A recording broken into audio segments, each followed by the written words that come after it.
Hi everyone. तो चलिए start करते एक नया टॉपिक हमारे डायरेक्ट टैक्स का। तो नया टॉपिक आज का हमारा है return of income. Return of income, ये रिटर्न ऑफ इनकम क्या होता है? आपको कुछ वापस नहीं मिलता, ये रिटर्न गिफ्ट की तरह नहीं होता। आपने जो जो भी इनकम अर्न करी है, आपने जो जो भी खर्चे किए हैं, आपने जो जो भी इन्वेस्टमेंट करी है, आपका जो भी टैक्स बन रहा है ऑन सेल्फ असेसमेंट बिहाफ, वो पूरी की पूरी जानकारी को सरकार को बताना, इनकम टैक्स अथॉरिटी को बताना, उसको हम कहते हैं रिटर्न ऑफ इनकम। अपनी इनकम की एक स्टेटमेंट को देना इनकम टैक्स अथॉरिटी को, उसको बोलते हैं रिटर्न ऑफ इनकम। ठीक है, तो इस चैप्टर में हम क्या देखेंगे कि रिटर्न ऑफ इनकम किस किस को फाइल करनी होती है, जिसको हम आईटीआर कहते हैं, इनकम टैक्स रिटर्न कब कब करनी होती है, मतलब ड्यू डेट क्या होती है, नहीं करते तो पेनल्टी क्या लगती है, और कौन कौन से फॉर्म होते हैं। यह चैप्टर भले ही छोटा हो, बट प्रैक्टिकल लाइफ में आपका कोई रिलेटिव, आपका कोई फ्रेंड पूछ सकता है कि भाई मेरे बैंक में इतनी इतनी ट्रांजैक्शन हुई है, क्या मेरे को अपनी रिटर्न फाइल करनी चाहिए या नहीं करनी चाहिए? यार मेरा रिफंड नहीं आ रहा, क्या मैंने गलत आईटीआर तो फाइल नहीं कर दी? यार पता नहीं मेरी आईटीआर में पेनल्टी आ रही है, ऐसा क्यों हो रहा है? आपके फूफा जी, आपके ताऊ जी, आपके मौसा जी, आपके रिश्तेदार, आपकी गर्लफ्रेंड, आपका बॉयफ्रेंड, कोई भी कह सकता है, क्योंकि आप प्रोफेशनल हो, कोई भी कह सकता है कि मेरे को अपनी रिटर्न फाइल करनी है, क्या प्रोसीजर है, क्या मेरे को करनी भी है या नहीं करनी है? तो ये सारी बातें आपको पता होनी चाहिए। उसके लिए आपको पढ़ना पड़ेगा चैप्टर रिटर्न ऑफ इनकम।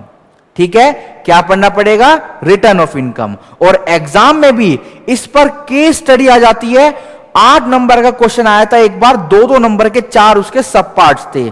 बस बताना था कि रिटर्न ऑफ इनकम फाइल करनी है या नहीं करनी है, बताना था पेनल्टी कितनी लगेगी, बताना था कौन सा फॉर्म होता है। तो ये सारी बातें आपको पता होनी चाहिए, इसलिए हम आज स्टार्ट कर रहे हैं एक important chapter return of income. ठीक है, तो चलिए इसको स्टार्ट करते हैं।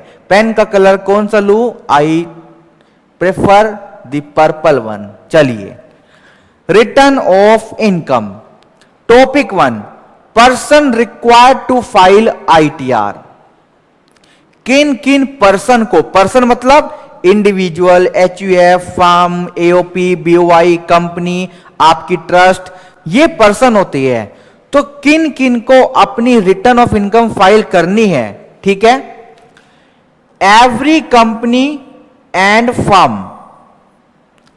अगर आप एक कंपनी हो या फिर आप एक पार्टनरशिप फर्म हो, तो ना तो आपको आपकी इनकम देखनी है, ना सेल देखनी है, ना खर्चे देखने हैं, ना ये देखना है बैंक में कितनी ट्रांजैक्शन हुई। आपको कुछ भी नहीं देखना है। आपको मैंडेटरी, चाहे आपकी इनकम जीरो ही क्यों ना हो, आपको अपनी इनकम टैक्स की रिटर्न फाइल करनी ही करनी है। ठीक है, तो जितने भी आपके दोस्त है, जितने भी आपके रिलेटिव है, जिनकी कंपनी है, मतलब जिनका business as a company registered है या फिर as a partnership firm registered है इंक्लूडिंग एलएलपी, तो उन सबको रिटर्न फाइल करनी ही करनी है, चाहे सेल हो या ना हो, चाहे प्रॉफिट हो या ना हो, चाहे बैंक में ट्रांजैक्शन हो या ना हो। ये देखो नोट्स कितने ब्यूटीफुली डिजाइन किए मैंने आपके लिए, बिल्कुल कलरफुल। ठीक है, चलिए दूसरा, अब कंपनी और फर्म की बात तो खत्म हो गई। इनके लिए तो और कोई भी रास्ता नहीं है, इनको तो मैंडेटरी अपनी रिटर्न फाइल करनी ही करनी है, चाहे 1 रुपए की इनकम हो या ना हो, चाहे सेल हो या ना हो, चाहे खाते में पैसा जमा कराया हो या ना कराया हो, कुछ भी ना किया हो तो भी इनको अपनी रिटर्न फाइल करनी ही करनी है। अब जो आपके अदर पर्सन बचे, उनके केस में क्या होगा? अगर उनकी ग्रॉस टोटल इनकम, ये ग्रॉस टोटल इनकम कैसे निकलती है? ये ग्रॉस टोटल इनकम कैसे निकलती है? आप 5 हेड्स की इनकम ले लेते हो, 5 हेड्स की आप इनकम ले लेते हो, उसके बाद सेट ऑफ या कैरी फॉरवर्ड के प्रोविजन लग रहे हैं तो उनको लगाते हो, उसके बाद क्लबिंग के प्रोविजन लग रहे हैं तो उनको लगाते हो, उसके बाद डिडक्शन जो भी आपने इन्वेस्टमेंट करी है उनको माइनस करते हो, ठीक है, वो होती है ग्रॉस टोटल इनकम।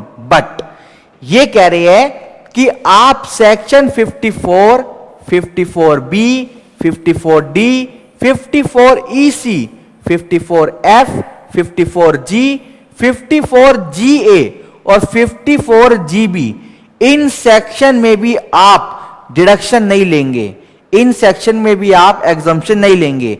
ये सेक्शन किस चीज के है सर, ये तो बताओ। ये सेक्शन आपके है कैपिटल गेन में, जो आपको गेन होता है उस गेन को आप इन्वेस्ट करके नया घर ले लेते हो, बॉन्ड में इन्वेस्टमेंट कर देते हो, लॉन्ग टर्म कैपिटल एसेट ले लेते हो, रूरल एग्रीकल्चर लैंड ले लेते हो। तो आप कैपिटल गेन से बचने के लिए जो भी एग्जम्पशन क्लेम कर लेते हो, ये सारे सेक्शन उससे रिलेटेड हैं, ठीक है। तो आप इन सब सेक्शन की छूट मत लेना। मतलब आप जब एग्जाम में बैठे होंगे तो आप जैसे मैं उज्जवल आपके एग्जाम में आ गया, मतलब आपके क्वेश्चन में मेरा नाम आ गया, तो आप चेक करेंगे ना कि उज्जवल सर को रिटर्न फाइल करनी है या नहीं करनी है, तो आप मेरी ग्रॉस टोटल इनकम निकालेंगे। बट क्वेश्चन में आपको इन सब का अगर कोई अमाउंट गिवन है तो वो आप माइनस नहीं करेंगे, ठीक है। चलिए, मतलब कैपिटल गेन की जो भी आपकी इनकम आएगी उसमें से ये एग्जम्पशन माइनस नहीं करेंगे आप, सिंपल सी बात है। अच्छा, आपको देखना है अगर ग्रॉस टोटल इनकम एक्सीड कर जाती है, अप टू नहीं, एक्सीड कर जाती है किससे, एमईएल से। अगर ग्रॉस टोटल इनकम एक्सीड कर जाती है एमईएल से तो भी फिर रिटर्न ऑफ इनकम फाइल होगी। ऑलराइट, जैसे अगर इंडिविजुअल की बात करें, एचयूएफ की बात करें, किसी ट्रस्ट की बात करें, तो आपको ग्रॉस टोटल इनकम लेनी है, उसको देखना है कि वो एक्सीड हो रही है नहीं हो रही है। ट्रस्ट के केस में क्या होता है, सेक्शन 11 में बहुत सारी एग्जम्पशन मिलती है, सेक्शन 12 में भी मिलती है। तो आपको एग्जम्पशन माइनस करने के बाद नहीं देखना कि 2.5 लाख क्रॉस हो रहा है या नहीं हो रहा है एमईएल, आपको एग्जम्पशन से पहले देखना है। एक ट्रस्ट की ग्रॉस इनकम देखनी है, ठीक है, ग्रॉस इनकम। अगर ग्रॉस इनकम एमईएल को एक्सीड कर गई तो ऑडिट भी होगा और रिटर्न ऑफ इनकम भी फाइल होगी। ये ट्रस्ट का पॉइंट मैंने इसीलिए हाईलाइट किया क्योंकि एग्जाम में बहुत पूछा जाता है। ऑलराइट, चलिए नेक्स्ट क्या कह रहा है, एवरी पर्सन, चाहे आप कंपनी हो, फर्म हो, इंडिविजुअल हो, कोई भी हो, अगर आप आरएनओआर हो, बेसिकली ये कैटेगरी सिर्फ 2 लोगों के लिए यूज होती है, एक तो हमारे इंडिविजुअल और हमारे एचयूएफ।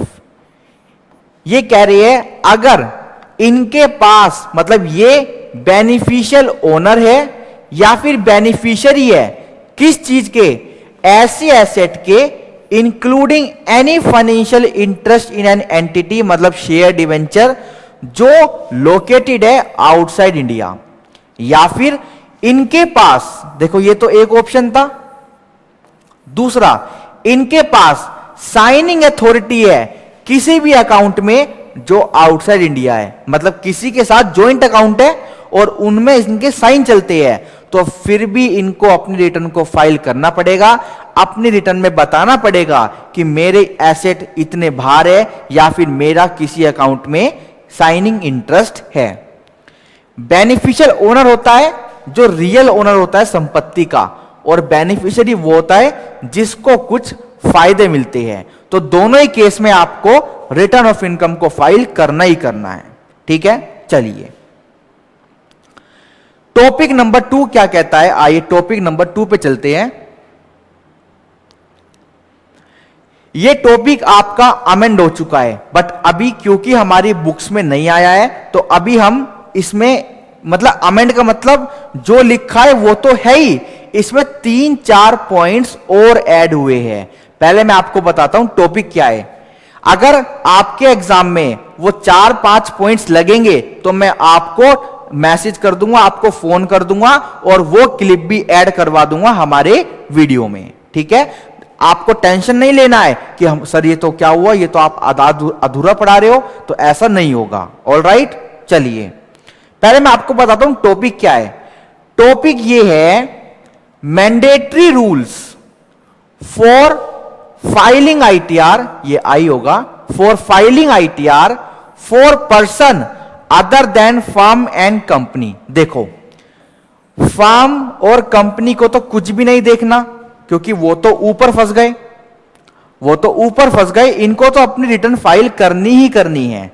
जो इनके अलावा असेसी बचे, जो इनके अलावा पर्सन बचे, उनके पास कंडीशन है कि ऐसा हो गया तो रिटर्न फाइल करनी है, वरना नहीं करनी है। बट अगर कंपनी और फर्म को छोड़कर जितने भी ये पर्सन बचे, इन्होंने नीचे दिए गए काम कर दिए, तो इनको अपनी रिटर्न मैंडेटरी बेसिस पर फॉलो करनी है, चाहे धंधा हो या ना हो, चाहे प्रॉफिट हो या ना हो, चाहे सेल हो या ना हो। इन्होंने क्या किया, आइए एक बार पढ़ते हैं। First point, person has deposited. देखो, जो इंपॉर्टेंट वर्ड होते हैं ना, मैंने उनको हाईलाइट किया है रेड कलर से, ग्रीन कलर से, ब्लू कलर से, ठीक है। Person has deposited an amount और aggregate of the amounts exceeding ₹1 crore in one or more current accounts maintained with a banking company or a cooperative bank। आप कह रहे हो मेरी तो पूरे साल सेल है ही नहीं, मेरा तो कोई भी इनकम नहीं है, मैं क्या करूं, मैं क्यों अपनी आईटीआर फाइल करूं? तो सरकार ने रूल बनाया, अगर आप अपने करंट अकाउंट में, चाहे आपके 10 करंट अकाउंट हो या 1 करंट अकाउंट हो, हम तो मिलाकर देखेंगे, अगर आपने पूरे साल में 1 करोड़ से ज्यादा का पैसा जमा कराया तो आपको अपनी आईटीआर फाइल करनी है। देखो, आईटीआर फाइल करने का मतलब यह नहीं कि टैक्स देना है। ITR is just a information. हम 1 करोड़ पे टैक्स थोड़ी लगा रहे हैं, हमने तो सिर्फ एक रूल बना दिया कि आपको अपनी रिटर्न फाइल करनी ही करनी पड़ेगी। क्योंकि जो बंदा 1 करोड़ की ट्रांजैक्शन कर रहा है करंट अकाउंट में, वो कुछ ना कुछ तो कर ही रहा होगा ना, ठीक है। तो गवर्नमेंट हमसे ज्यादा स्मार्ट है, तो इसलिए उन्होंने ये रूल बनाया। ऑलराइट, चलिए आगे। Person has incurred expenditure of an amount और aggregate of the amounts exceeding ₹2 lakh for himself या फिर किसी और के लिए। क्यों? For travel to a foreign country. आप कह रहे हो सर बिजनेस नहीं है, सर प्रॉफिट नहीं है, सर सेल नहीं है, और आप बाहर घूमने जा रहे हो, विदेश जा रहे हो, और वहां पे जाके 2 लाख से ज्यादा का खर्चा कर रहे हो। 1,99,999 तक कर लेते, बच जाते। 2 लाख से ज्यादा का खर्चा कर रहे हो, टिकट खरीदने में, होटल बुक करने में, फ्लाइट में, बहुत खर्चा होता है जो पकड़ा जा सकता है, जो आपके पैन नंबर से पकड़ा जा सकता है। तो वो कैश में करो, कोई दिक्कत नहीं है। क्या पता लग रहा है किसी को? जब पता लगेगा तब देखेंगे। तो अगर क्वेश्चन में लिखा है कि इतना खर्चा कैश में किया, इतना खर्चा यूपीआई से किया, तो आपको तो मिलाकर ही देखना है, ठीक है। हां जी, 2 लाख से ज्यादा का खर्चा किया तो आपको रिटर्न फाइल करनी पड़ेगी मैंडेटरी बेसिस पर। Third, person has incurred expenditure of an amount और aggregate of the amounts exceeding ₹1 lakh towards consumption of electricity. अगर आपके बिजली का बिल 1 लाख से ज्यादा का आता है पूरे साल में, मतलब पूरे साल का मिलाकर, तो आपको भी आपकी रिटर्न फाइल करनी पड़ेगी। अब आप सोच रहे होंगे इलेक्ट्रिसिटी बिल का क्या लेना देना? भाई जिसका इलेक्ट्रिसिटी बिल, सरकार ने एक ब्रैकेट बना दिया ना, सरकार ने एनालिटिक्स करा कि भाई जिसका बिजली का बिल 1 लाख से ज्यादा का आता है पूरे साल में, वो कुछ ना कुछ तो इनकम जनरेट करता होगा, तो उसको बोलो कि अपनी रिटर्न फाइल करें। अब जैसे ये 3 पॉइंट है ना, इसमें 3-4 पॉइंट और ऐड ऑन हुए हैं। मैं अलग से एक क्लिप जरूर बनाऊंगा, आप चिंता ना करें, ठीक है। चलिए, due dates for filing original income tax return under section 139 subsection 1। अब ये है आपका इंपॉर्टेंट, ये ड्यू डेट आपको याद होनी चाहिए। इनमें भी अमेंडमेंट हुई है, मैंने कर दी, ये बिल्कुल अमेंडेड है। ये ड्यू डेट आपके टिप्स पर होनी चाहिए, आपको याद होनी चाहिए। ड्यू डेट क्या होती है? 30 November of relevant assessment year. जिस साल की आप रिटर्न फाइल कर रहे हो उस साल की अगली 30 नवंबर, मतलब असेसमेंट ईयर की। भाई प्रीवियस ईयर का हिसाब असेसमेंट ईयर में होता है ना, तो 30 नवंबर तक आपके पास मौका है रेलेवेंट असेसमेंट ईयर का। अगर क्या हुआ, 30 नवंबर किसके लिए है?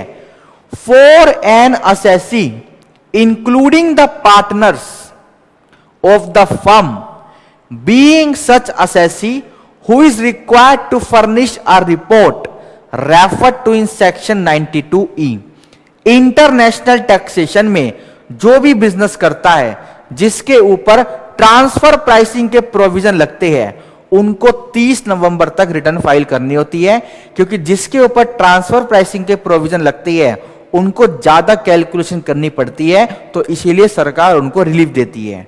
बट यहां पे ध्यान देना, अगर कोई फर्म है एबीसी कंपनी एंड लिमिटेड तो उसके लिए तो 30 नवंबर है ही, क्योंकि वो ट्रांसफर प्राइसिंग में है। बट उसके पार्टनर्स की डेट भी 30 नवंबर हो जाएगी। ये पॉइंट याद रखना, याद रखना, याद रखना, ठीक है?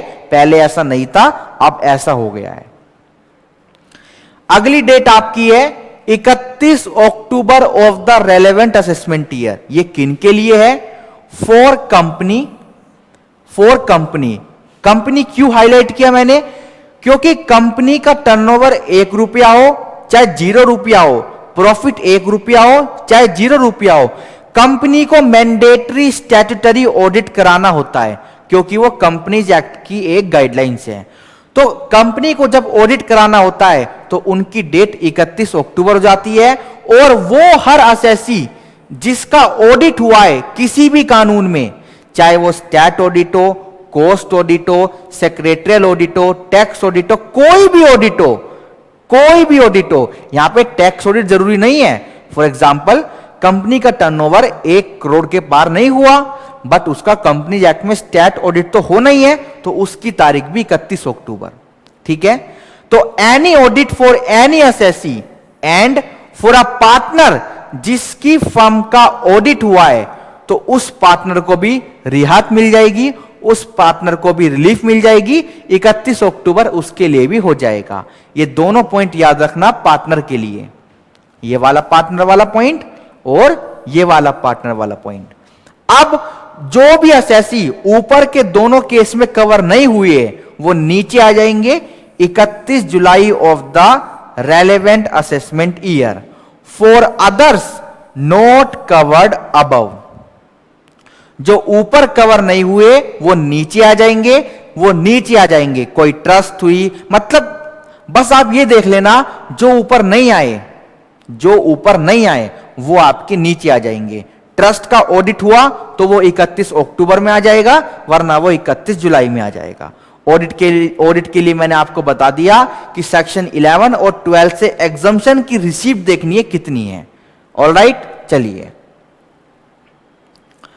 हां जी आगे चलते हैं। Interest for default in furnishing ITR section 234A।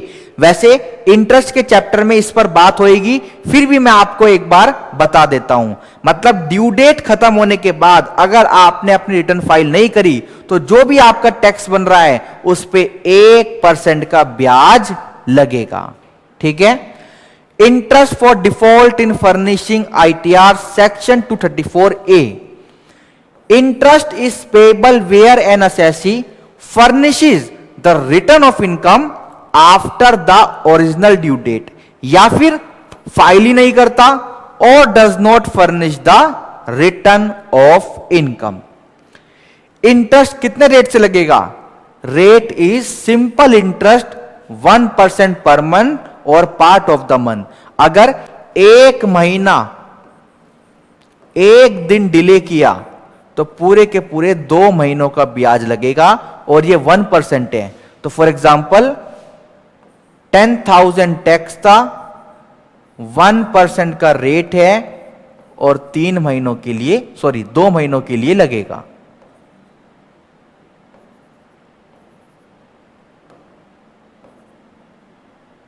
ठीक है जी, चलिए आगे चलते हैं कि लगेगा कहां से।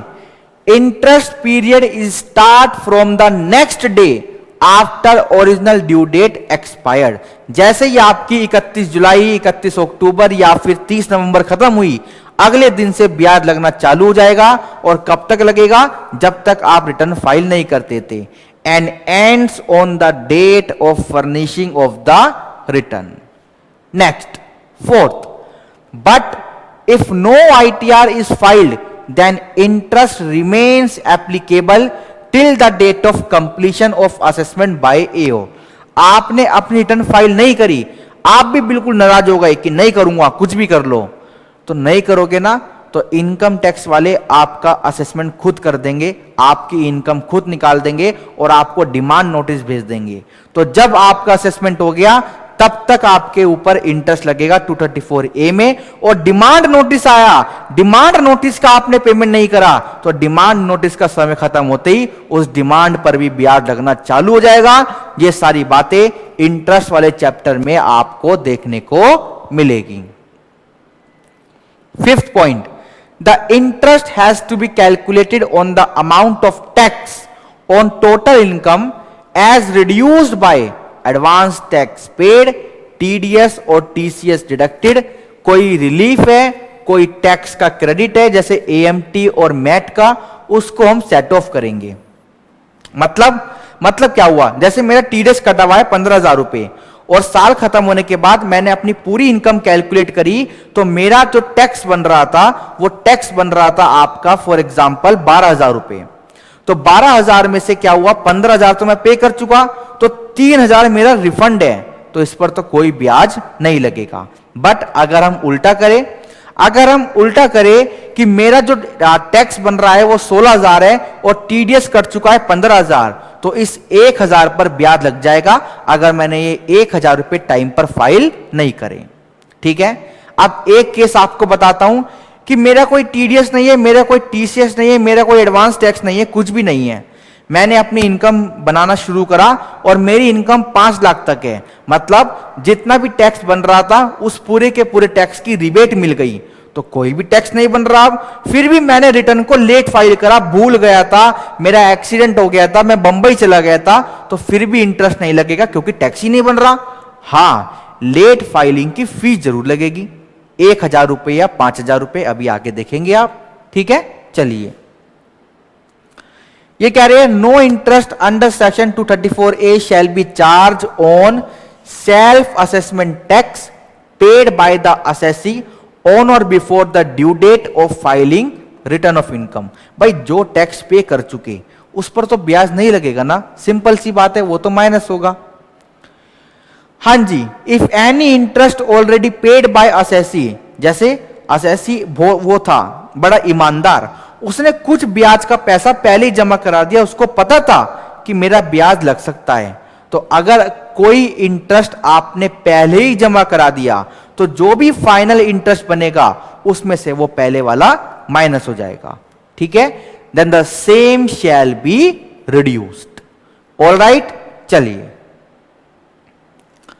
तो अगला टॉपिक हमारा है कि अगर आपने रिटर्न को लेट फाइल करा तो आपको पेनल्टी पे करनी पड़ेगी, जिसको ये बोलते हैं फी। हां जी, फी फॉर डिफॉल्ट या फिर late in furnishing ITR, section 234F। Penalty लगेगी आपके ऊपर 1,000 रुपए अगर आपकी टोटल टैक्सेबल इनकम सिर्फ और सिर्फ 5 लाख तक की है, तो आपको थोड़ा रिलीफ दिया जाएगा। बट अदर कोई भी अदर केस है, अदर केस क्या बनेगा, अरे 5 लाख से अगर ज्यादा की है तो 5,000 रुपए पेनल्टी आपके ऊपर लगेगी। ठीक है, ये पेनल्टी भी याद रखना। चलिए आगे चलते हैं। Return of loss section 139 subsection 3, जैसे आपकी रिटर्न ऑफ इनकम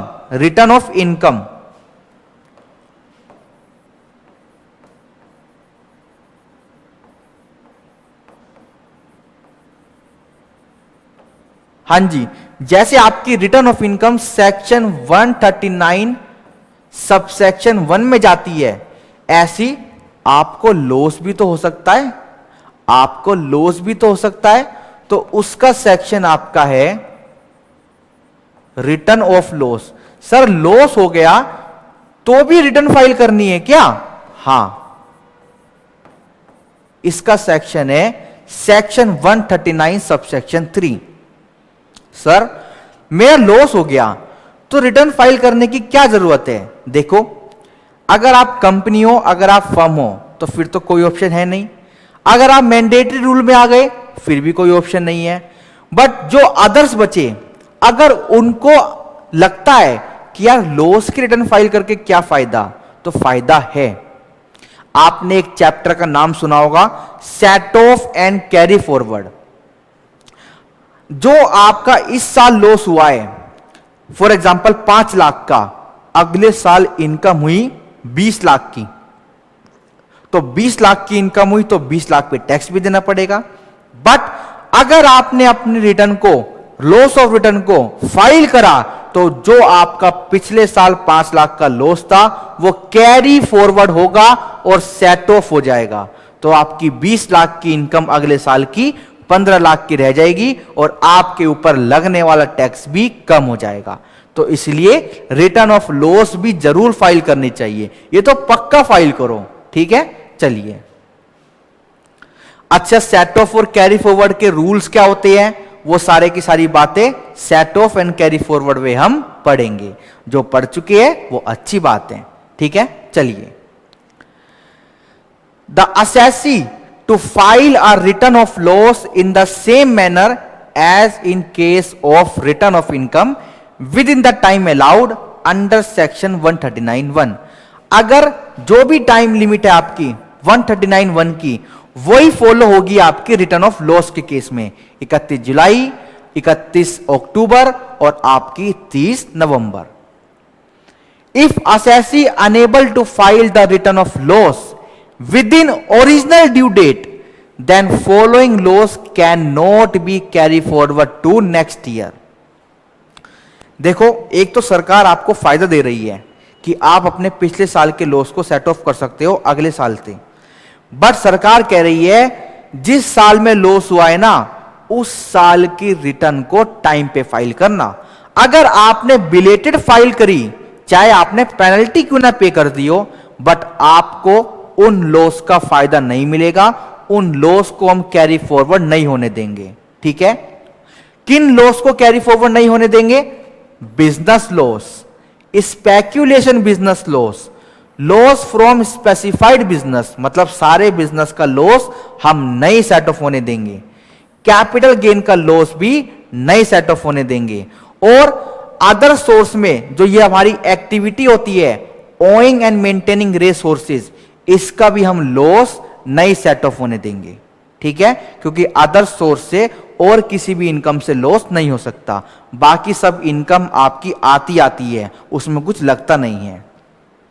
ठीक है, अब सर ये तो बताओ सैलरी का क्या होगा? अरे बिजनेस की बात हो गई, कैपिटल गेन की बात हो गई, अदर सोर्स की बात हो गई, सर सैलरी का क्या होगा? सैलरी से लॉस नहीं होता, आपको भी पता है। हां, हाउस प्रॉपर्टी से होता है, वो यहां पर नहीं लिखा, तो मैं बताता हूं क्यों नहीं लिखा। हाउस प्रॉपर्टी के लिए कान खोल के सुन लेना, नोट कर लेना, दिमाग में बसा लेना। हाउस प्रॉपर्टी का लॉस हो या फिर अनएब्जॉर्ब डेप्रिसिएशन हो पीजीबीपी का, ये दोनों आप फ्रीली कैरी फॉरवर्ड कर सकते हो, फ्रीली सेट ऑफ कर सकते हो, चाहे आपने रिटर्न ऑफ लॉस को लेट फाइल क्यों ना किया हो। बट फाइल जरूर करनी है। पता कैसे लगेगा पिछले साल का लॉस कितना था? पता कैसे लगेगा पिछले साल का अनएब्जॉर्ब डेप्रिसिएशन कितना था? फाइल जरूर करनी है। बट अगर लेट फाइल करोगे तो भी चलेगा इन दोनों चीज के लिए। ठीक है, लिखा है however loss under the head income from house property under section 71(b) and unabsorbed depreciation under section 32 can be freely carry forward for set off even though return of loss has not been filed before the due date। ठीक है जी, चलिए। Fourth point, although the loss of the current year can not be carry forward if the return of loss is submitted after the due date. ये point तो पहले discuss हो चुका, ये पॉइंट देखो आप। But the loss of earlier year can be carry forward if the return of loss of that year was submitted within the due date. Line छोटी सी है, लाइन बहुत भारी है। ईयर 1, ईयर 2 और ये आपका है करंट ईयर। ईयर 1 में लॉस था 1 लाख रुपए का, ठीक है जी। ईयर 2 में लॉस था 1.5 लाख रुपयों का, ठीक है जी। ईयर 1 की रिटर्न ऑफ इनकम, ईयर 1 की return of income, sorry return of loss, ROL, या पूरा ही लिख देता हूं चलो।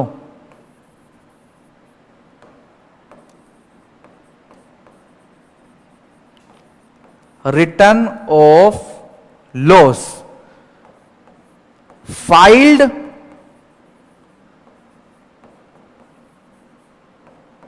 With in time under section 139(1). जो भी टाइम लिमिट थी, जो भी टाइम लिमिट थी उसके तहत आपने रिटर्न ऑफ लॉस को फाइल कर दिया ईयर 1 की। अब ईयर 2 में भी लॉस है तो इस लॉस को सेट ऑफ तो नहीं कर सकते, यानी आपके 2 लॉस हो गए। बट अब मैं यहां पे कुछ लिखने जा रहा हूं।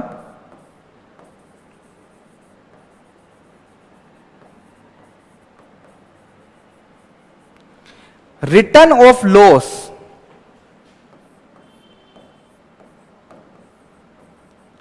या फिर लिखेंगे नोट फाइल्ड।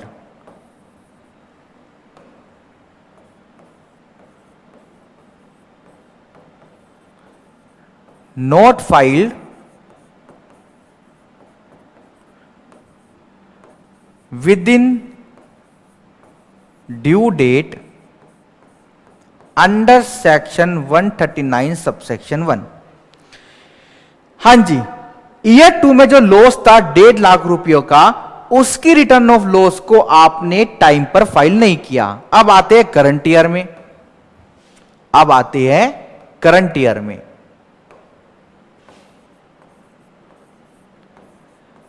हां जी, करंट ईयर में आपका प्रॉफिट है फॉर एग्जांपल 2.5 लाख।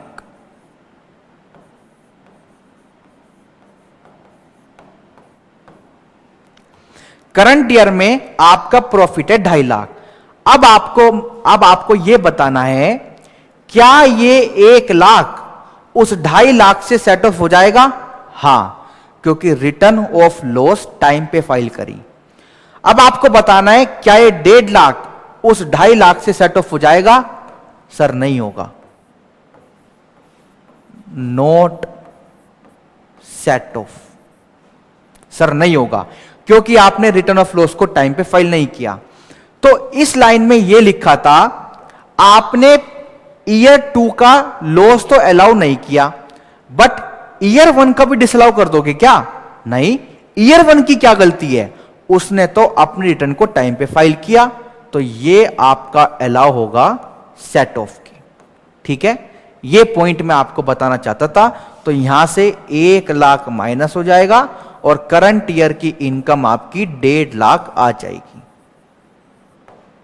ठीक है, पॉइंट क्लियर है? एक बात याद रखना, अगर हाउस प्रॉपर्टी का लॉस है या फिर अनएब्जॉर्ब्ड डेप्रिसिएशन है, चाहे वो ईयर 1 का हो ईयर 2 का हो, दोनों के दोनों माइनस जरूर होंगे। ठीक है, चलिए आगे चलते हैं। Belated return. हां जी, बिलेटेड रिटर्न ऊपर मैं लिख देता हूं, जहां पे मैंने यहां पे लिखा था ये रहा। अब हमें बिलेटेड रिटर्न पे बिलेटेड ITR सेक्शन होता है 139 सबसेक्शन 4। देखो सेक्शन याद रखना इन सबके, इसीलिए लिखवा रहा हूं, वरना मैंने अभी तक नहीं लिखवाया ना, इसीलिए लिखवा रहा हूं क्योंकि एमसीक्यू में आ जाता है। ऑलराइट, तो अगर आप लेट हो गए पेनल्टी तो लगेगी 1,000 रुपये या 5,000 रुपये। बट लेट हो गए इसका मतलब ये थोड़ी कि 20 साल बाद रिटर्न फाइल करोगे, टाइम लिमिट तो फिर भी है ना। तो टाइम लिमिट क्या है? टाइम लिमिट है up to 31 December of the relevant assessment year, जिस भी असेसमेंट ईयर में आप हो, या फिर before completion of the assessment by AO. इन दोनों में जो भी डेट होगी, D1 D2, इन दोनों डेट में जो भी अर्लियर होगा उस डेट तक आपके पास मौका है बिलेटेड आईटीआर को फाइल करने का। Any person who has not furnish a return within the time allowed to him under section 139(1), जो भी हमने 3 तारीख पढ़ी थी, may furnish the return for any previous year at any time. But वो टाइम लिमिट क्या है हमने आपको बता दी। अगली आपकी रिटर्न है रिवाइज रिटर्न।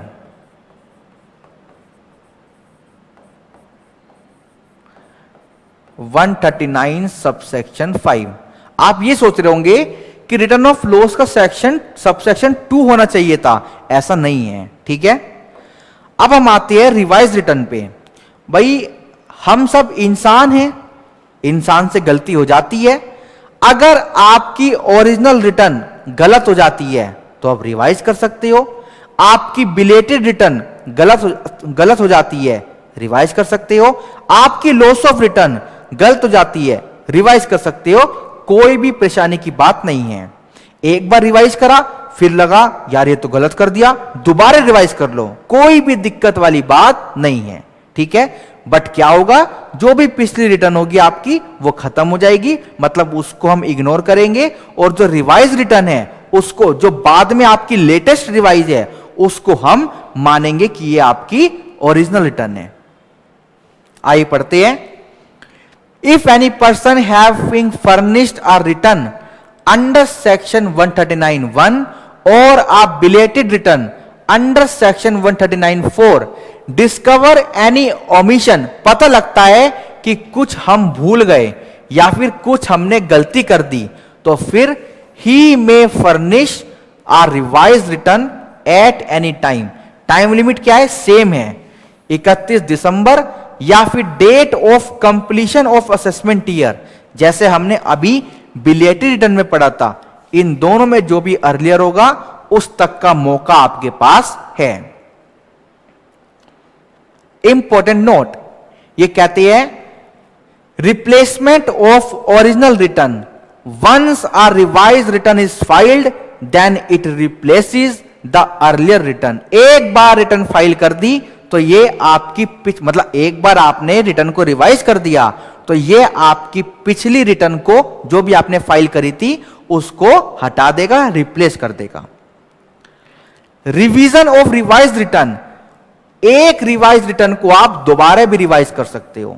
ठीक है, revision of belated return, belated return को भी आप रिवाइज कर सकते हो। Revision of loss of return, loss of return को भी आप रिवाइज कर सकते हो। बट आपके पास जो इंटीमेशन आई, आपके पास जो इंक्वायरी आई कि आपने अपनी रिटर्न क्यों नहीं फाइल करी, तो आपने चिट्ठी आने के बाद अगर रिटर्न फाइल करी तो उसको आप रिवाइज नहीं कर सकते। Return file pursuant to notice under section 142(1) assessment procedure का सेक्शन है, कैन नॉट बी रिवाइज्ड। ठीक है, याद रखना। चलिए अगला सेक्शन आपका है डिफेक्टिव रिटर्न, सेक्शन 139 सबसेक्शन 9। आपने ऐसा क्या कर दिया कि आपकी रिटर्न को डिफेक्टिव घोषित कर दिया? ठीक है, तो आइए एक बार इसको भी पढ़ते हैं।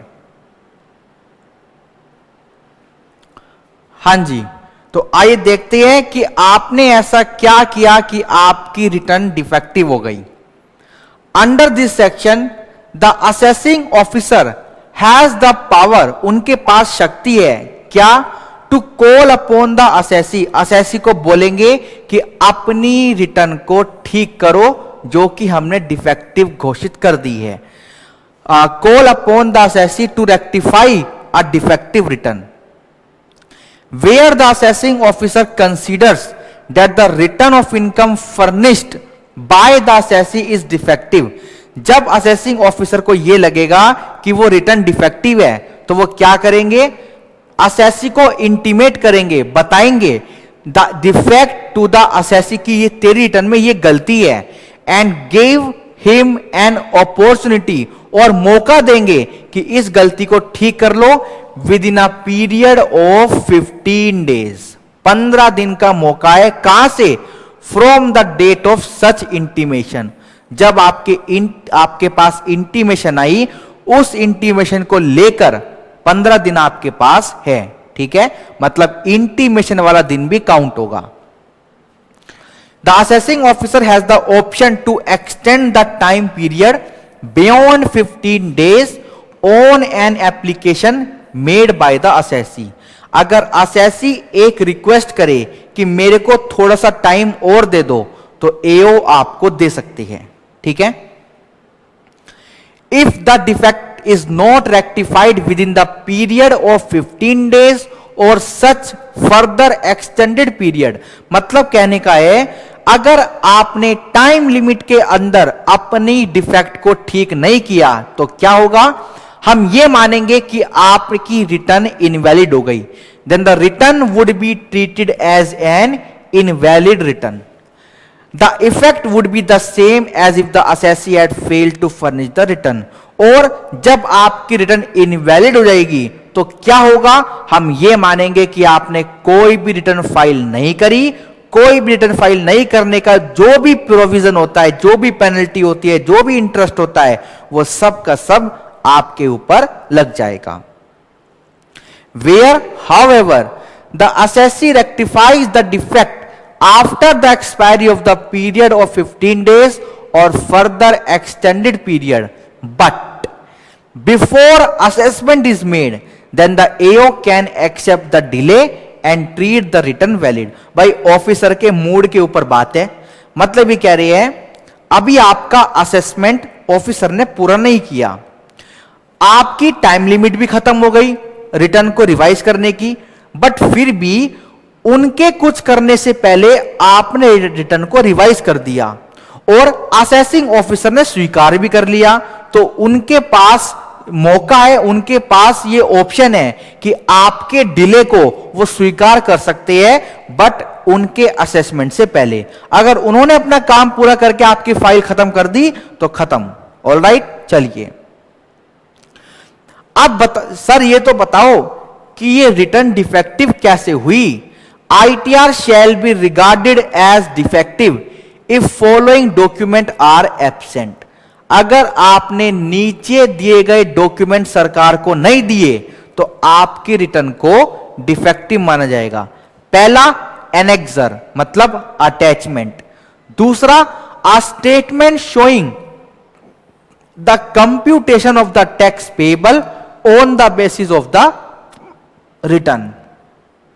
वैसे तो आजकल ऑनलाइन होती है तो कंप्यूटेशन भी अपने आप बन जाती है, कुछ भी अटैचमेंट लगाने की जरूरत नहीं होती. ठीक है. उसके बाद the report of the audit obtain under section 44AB.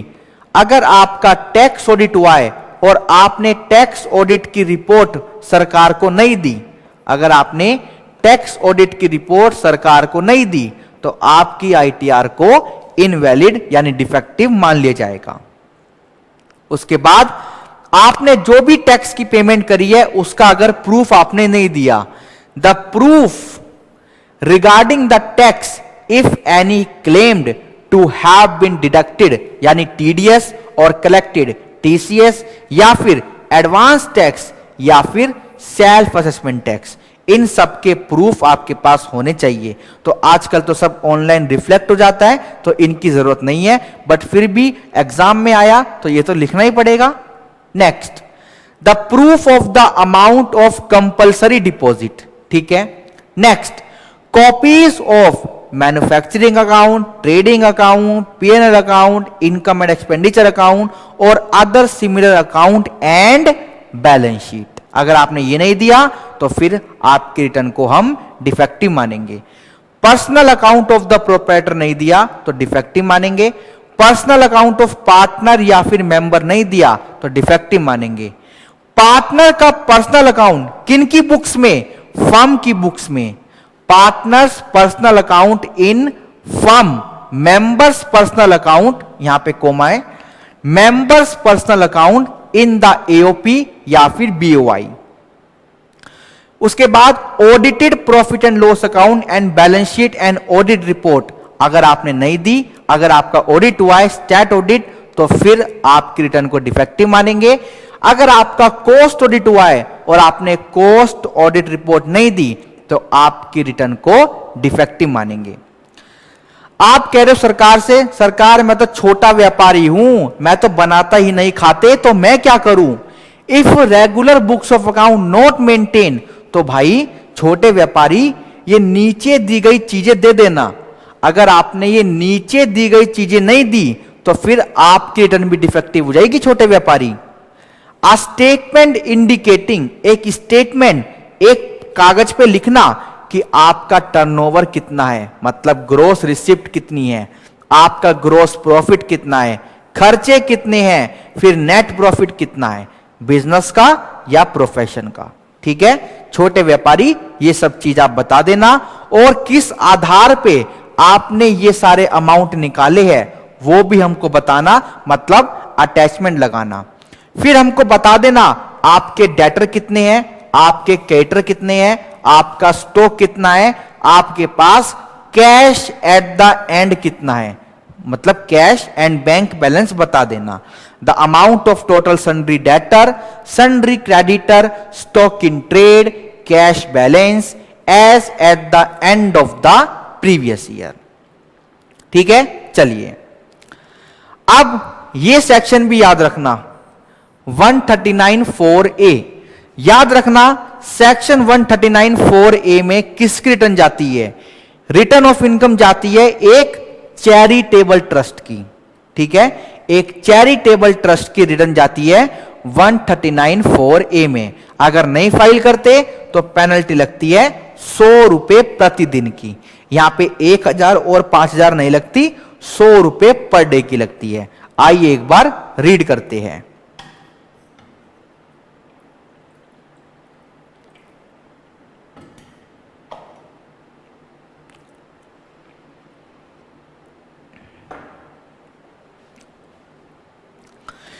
Return of income of charitable trust, section 139(4)A.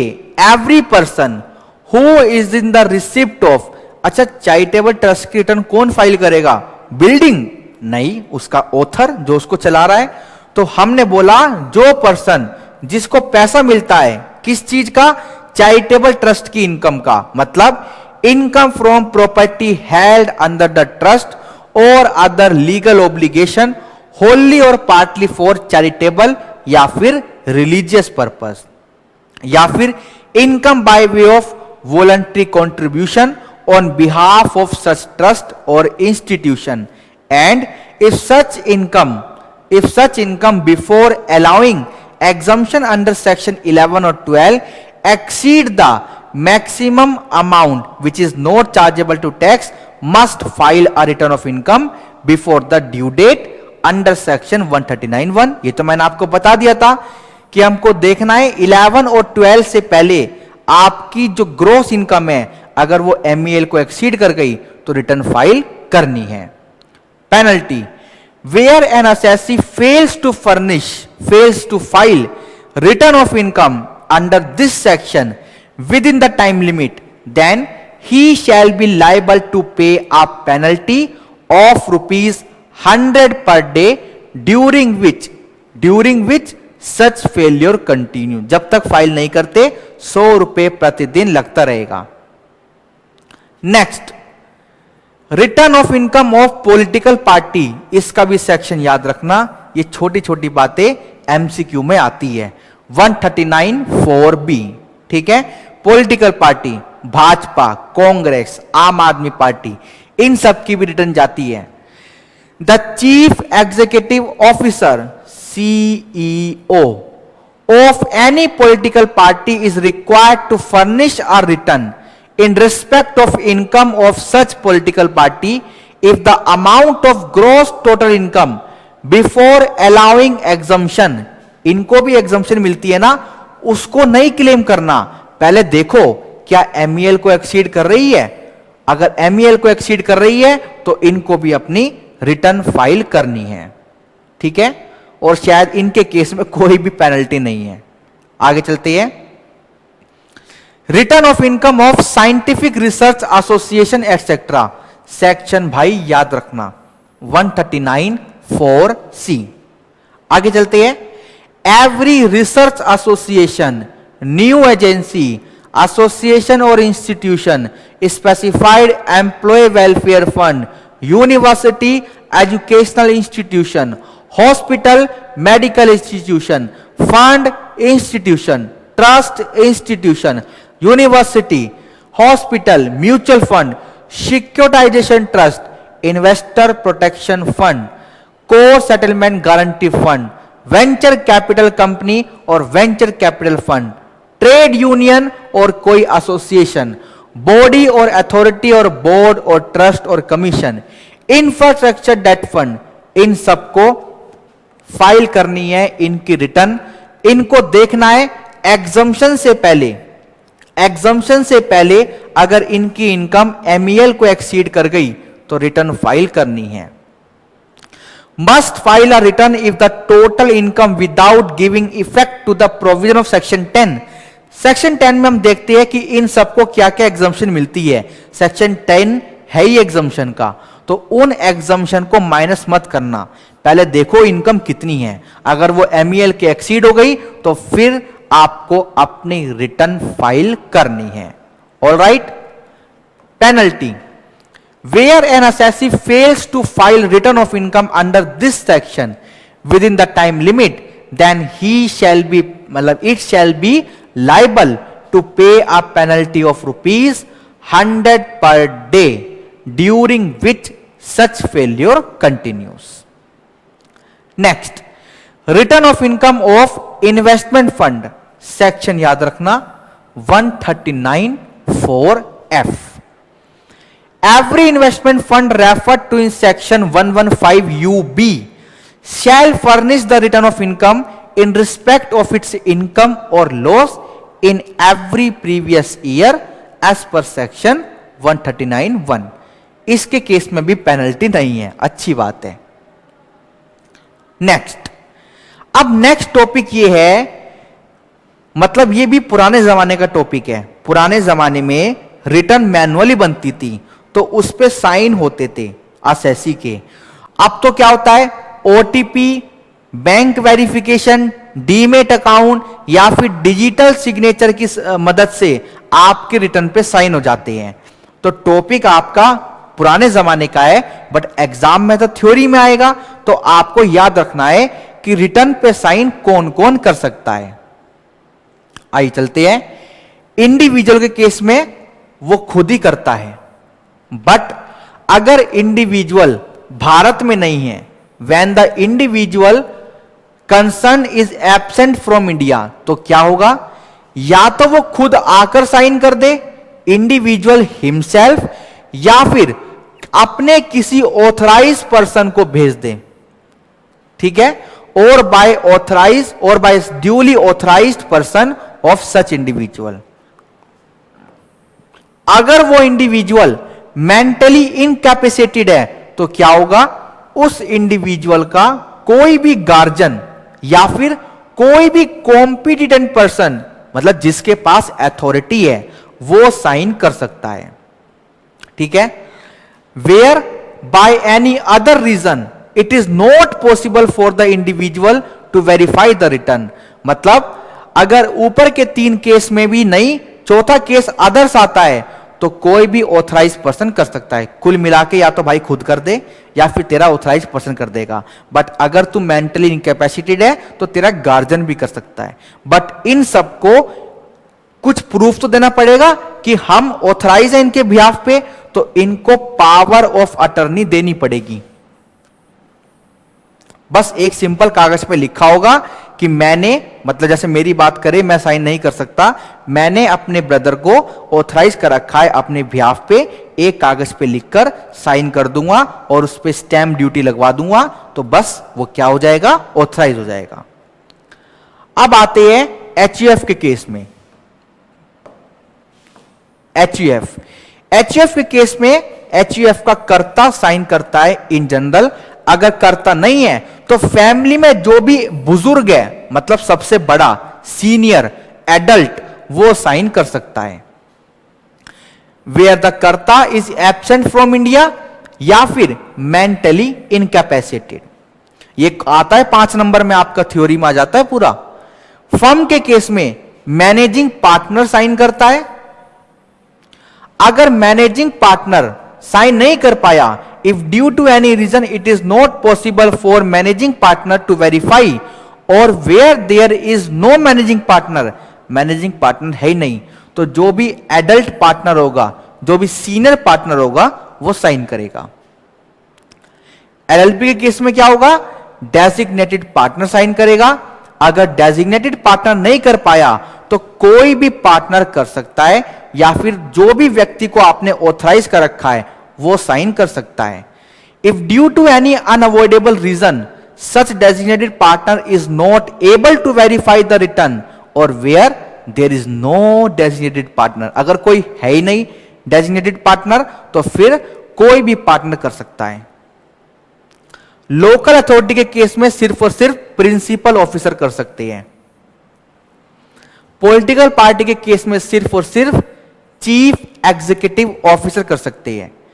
Company के केस में मैनेजिंग डायरेक्टर करते हैं। But if due to any reason it is not possible for MD to verify, और where there is no MD, अगर कोई MD है ही नहीं तो कोई भी डायरेक्टर कर सकता है, एनी डायरेक्टर और एनी अदर प्रेस्क्राइब्ड पर्सन। वैसे मोस्ट ऑफ द केसेस में डायरेक्टर ही करते हैं।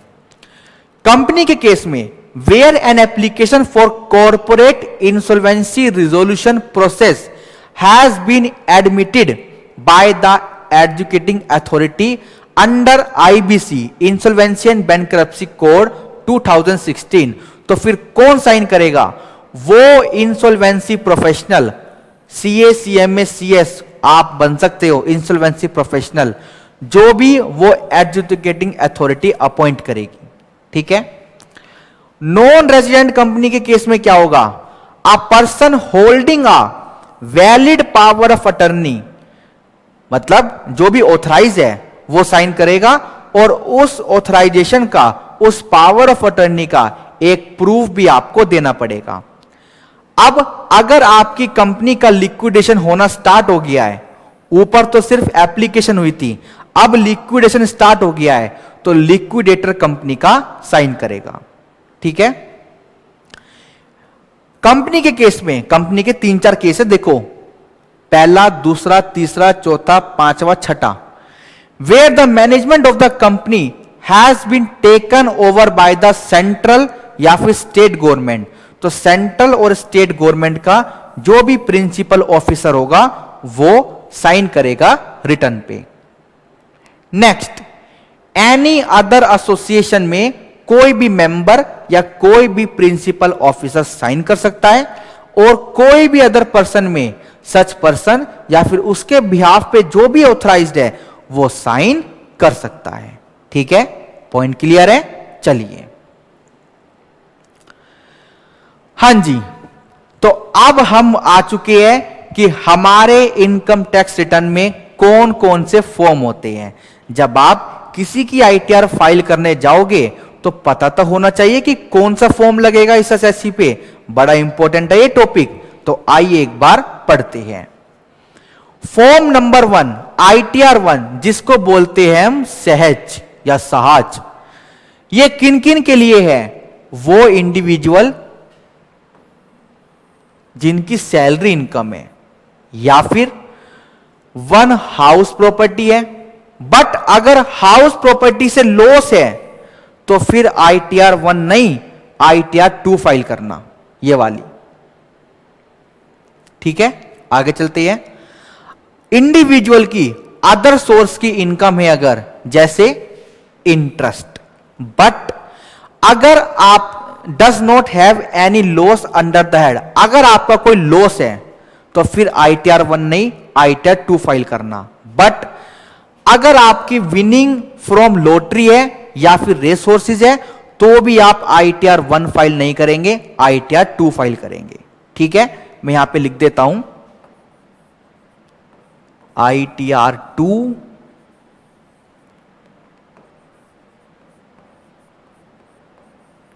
ITR 2 और यहां पर भी ITR 2, और ये सारी इनकम आपकी 50 लाख तक होनी चाहिए, अदरवाइज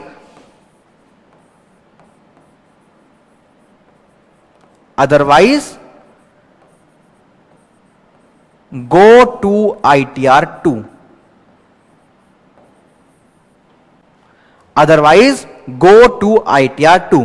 अगर 50 लाख से ज्यादा की इनकम है तो ITR 2 फाइल करना। However the form ITR 1, ITR 1 कौन कौन यूज नहीं कर सकते? The form is not be use for individual, जो किसी कंपनी में डायरेक्टर है। अरे वाह, ये ITR 1 को नहीं ले सकते, ये ITR 1 को नहीं ले सकते। ठीक है, या फिर invested in unlisted equity share, ये भी नहीं ले सकते, या फिर इनका कोई ब्रॉड फॉरवर्ड लॉसेज है हाउस प्रॉपर्टी का, तो भी नहीं ले सकते, या फिर अगर ये मैंडेटरी रूल में रिटर्न फाइल कर रहे हैं, जो हमने पढ़ा था कि 1 करोड़ से ज्यादा का पैसा जमा कराया, बिजली का बिल इतना, फॉरेन पे खर्चा इतना, तो भी इनको ITR 1 फाइल नहीं करना। ठीक है, चलिए ITR 2 किन के लिए है? इंडिविजुअल और HUF के लिए है जिनका बिजनेस या प्रोफेशन नहीं है, क्योंकि बिजनेस और प्रोफेशन के लिए ITR 3 और ITR 4 है। ऑलराइट, चलिए आगे चलते हैं ITR 3 पर। ITR 3 इंडिविजुअल और HUF के लिए है जिनका बिजनेस या प्रोफेशन है।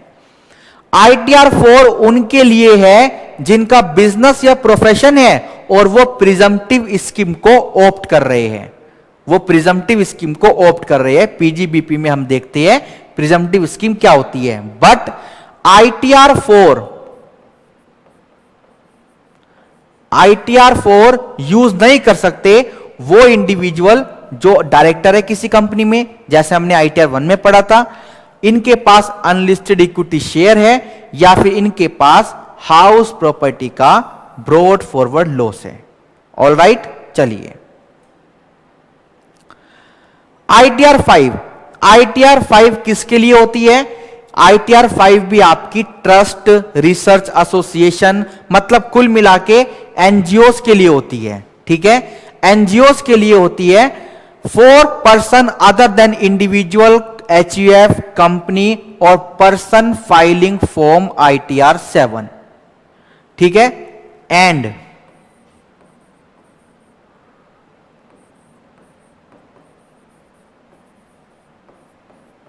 फर्म और LLP के लिए भी ITR 5 होती है।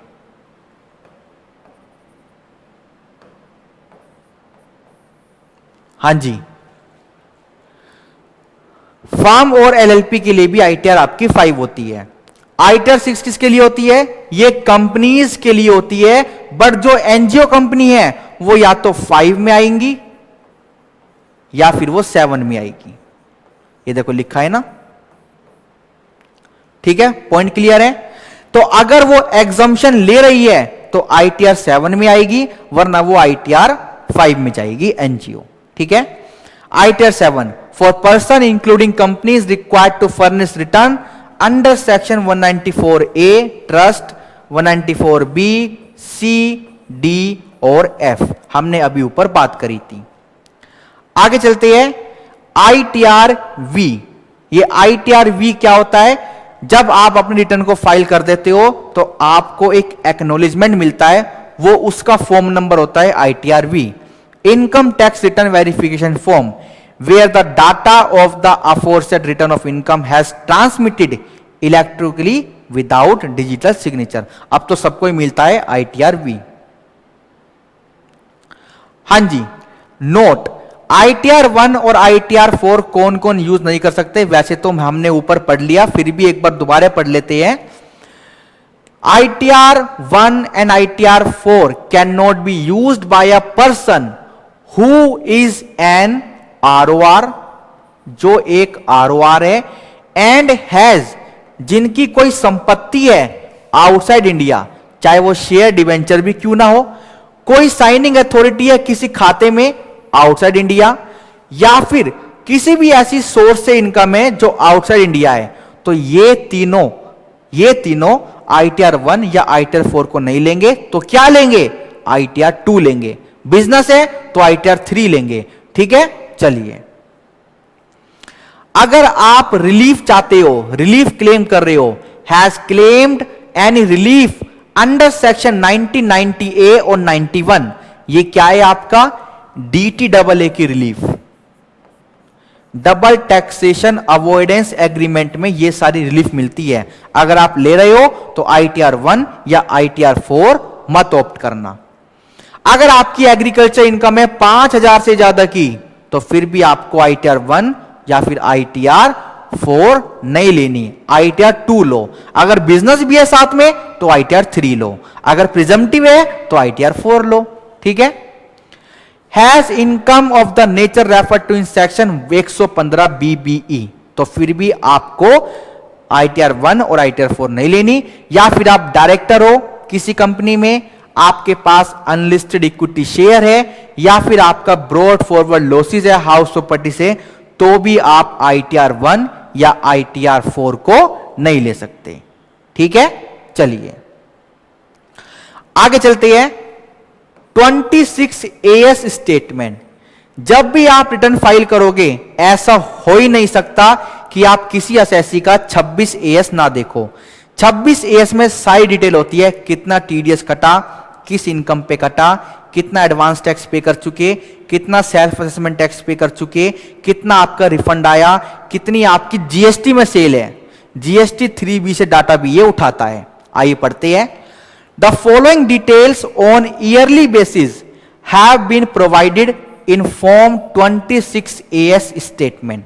क्या क्या होता है इसमें? Advance tax, self assessment tax, regular assessment tax paid by the assessee, tax paid through TDS or TCS on behalf of the assessee, refund issued by the department to the assessee, जो भी refund आया, information received from various agency on high value transaction carried by the assessee। आप खाते में 1 करोड़ से ज्यादा का payment जमा कराओ, मैं तो कहता हूं आप 50 लाख से ज्यादा का जमा कराओ, 26AS में बैंक इनकम टैक्स वालों को अपना आप बता देगा और आपके 26AS में आ जाएगा। आपने कोई प्रॉपर्टी खरीदी, उसका केस भी आ जाएगा इसमें। आपका TDS कटा बेचने पर, तो वो भी इसमें आ जाएगा। जो भी आपका 3B में टर्नओवर है, वो भी 26AS में आपका पॉपुलेटेड हो जाएगा। Functionality available at e-filing portal www.incometax.gov.in। इस पोर्टल से हमको क्या क्या सुविधा मिलती है, आइए देखते हैं। हम अपना 26AS देख सकते हैं, अपने रिटर्न को देख सकते हैं और फाइल कर सकते हैं। डाउनलोड प्रीफिल जेसन, अगर आप अपने रिटर्न को किसी सॉफ्टवेयर से फाइल करते हो, जैसे क्लियर टैक्स, कंप्यूटेक्स, तो आप क्या कर सकते हो, एक जेसन फाइल को डाउनलोड कर लो पोर्टल से, उसको सॉफ्टवेयर में डाल दो, address, Aadhaar card, PAN card, date of birth, phone number, ये सब चीज सॉफ्टवेयर में अपने आप आ जाएगी। अपने रिटर्न को ई-वेरीफाई कर सकते हो, EVC इलेक्ट्रॉनिक वेरिफिकेशन कोड को जनरेट कर सकते हो। ऑडिट के समय अपने चार्टर्ड अकाउंटेंट को एंगेज और डिसएंगेज कर सकते हो। अपने ऑथराइज्ड रिप्रेजेंटेटिव को भी ऐड कर सकते हो। जैसे हमने वेरिफिकेशन में बात करी, तो पता कैसे लगेगा कि ये ऑथराइज्ड पर्सन है आपका, तो वहां पे आप ऐड कर सकते हो। अपनी रिटर्न को फाइल कर सकते हो। Filing of return in response of notice under section 139 subsection 9। अपनी रिटर्न का जो आपकी डिफेक्टिव रिटर्न हुई है उस नोटिस का रिप्लाई कर सकते हो। ठीक है, आधार को पैन से लिंक कर सकते हो, नोटिस आया उसकी ई प्रोसीडिंग कर सकते हो, फाइल कर सकते हो अपील, किसको? Commissioner of income tax appeal को। अपने डीएससी को रजिस्टर या अपडेट कर सकते हो अपने पोर्टल पे, अपने रिफंड इशू की रिक्वेस्ट डाल सकते हो, अपने बैंक अकाउंट या डीमेट अकाउंट को वैलिडेट कर सकते हो जिससे आपकी रिटर्न ई फाइल हो जाती है। कभी कभी होता है ना आधार ओटीपी नहीं जा रहा, या फिर अपने प्रोफाइल को अपडेट कर सकते हो। ठीक है, चलिए, तो रिटर्न ऑफ इनकम की हमने कुछ बातें डिस्कस करी, हमको बहुत अच्छा लगा। आई होप आपको भी रिटर्न ऑफ इनकम समझ आया होगा। तो प्लीज इस लेक्चर को एक बार अच्छे से देखें, कोई भी डाउट हो क्लियर जरूर करो हमारे साथ, कोई भी डाउट हो आपको हम जरूर क्लियर, आपको जरूर रिप्लाई करेंगे। कोई भी डाउट हो व्हाट्सएप नंबर पे या हमारे कॉल पे, जो भी आपका डाउट हो वो हमसे जरूर डिस्कस करो। ठीक है, तो चलिए इस चैप्टर में एक बार आपको अच्छे से इसको रिवाइज करना है। आप इनकम टैक्स में लॉगिन करके भी देख सकते हैं, ये सारे टूल अवेलेबल होते हैं। ऑलराइट, तो चलिए मिलेंगे अपने अगले लेक्चर में नई बातों के साथ। Thank you so much, bye bye.